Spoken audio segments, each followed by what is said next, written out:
तसेच आपला आहार आणि आपल्या आरोग्याचा अविभाज्य घटक आहे। तर या महोत्सवाच्या माध्यमातून आपण त्याच्या संवर्धनासाठी कुठल्या प्रकारे पाऊल उचलले पाहिजे याची आपण आज प्रचिती घेणार आहे। कधी वडिलांच्या उंचीच्या वर 1 ते 2 इंच मुलाची उंची ही वाढत असते।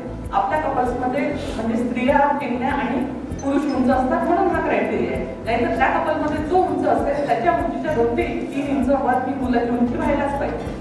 मग आपलं पण बरोबर वाढतंय का हे कसं समजतं तर ही उंची तर कमी दिसते। तुम्ही 9वी 10वीतले मुलं पहा, 8वी 9वीतले मुलं पहा, काही एकदमच ठेंगणे दिसतात, ते प्राथमिक 1 नंबरला उभे राहतात, काही एकदम उंच असतात ते अगदी शेवटी उभे राहतात आणि त्याचा त्यांच्याशी म्हणजे आईवडिलांच्या उंचीशी जास्त संबंध नसतो। तर याचा संबंध होतो या ग्रोथ न्यूट्रिएंट्स आणि हे ग्रोथ न्यूट्रिएंट कुठून मिळतात माहिती आहे? त्या रानभाज्यांपासून।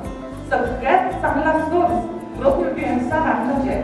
पण प्रॉब्लेम असा आहे की आपल्याला तर माहितीच नाही आहे। आपण कितीतरी रानभाज्या अशा फेकून देतो, म्हणजे निंदात चालल्या जातात, तरोटा सगळीकडे अवेलेबल आहे, पण तरोट्याचे जे पहिले पानं येतात त्याची भाजी जर खाली तर निश्चितच चांगली आहे। आता इथे आम्ही काही रानभाज्या मांडून ठेवल्या त्याबद्दल थोडी थोडक्यात सांगते, जास्त वेळ नाही आणि सगळीकडे असते अवेलेबल, म्हणजे मला तर खूप ठिकाणी दिसते, सगळ्या रानामाडात सगळीकडे आहे ही भाजी।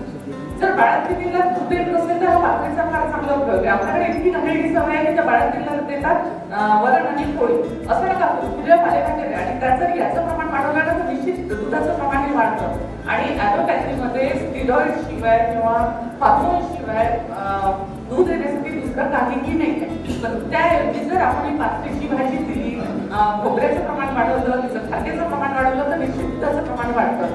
कारण शेवग्याचा ते आपल्या कटुले, कारले, तुमचे मेथी, टोमॅटो या हे जे आहे उंबर, आता उंबराचं जर म्हटलं तर आपण आमच्या लहानपणी कोणी एखाद्या शेजाऱ्या घरी उंबर असलं तर आम्ही ते लाल उंबर होत होते आणि उघडलं तर त्याच्यामध्ये थोडे बारीक बारीकचे असे ना, मग आम्ही काय म्हणत होतो, काही तसं नाही खाल्लं का ते अख्खं मिळून द्या, फोडलं तर ते दिसत होतं आणि खाल्लं तर ते सगळं बस। आणि काय होत होतं ते असं खाणं आपल्या शरीराला उपयोगी ठरत होतं आणि सह्याद्रीवर अलग होते, सातपुड्यावर अलग होते, एरिया बदलला का रानभाजी बदलते, परंतु या माणसाच्या जीवनात रानभाजीचं महत्व आजच्या या काळात खूप कमी झालेलं आहे।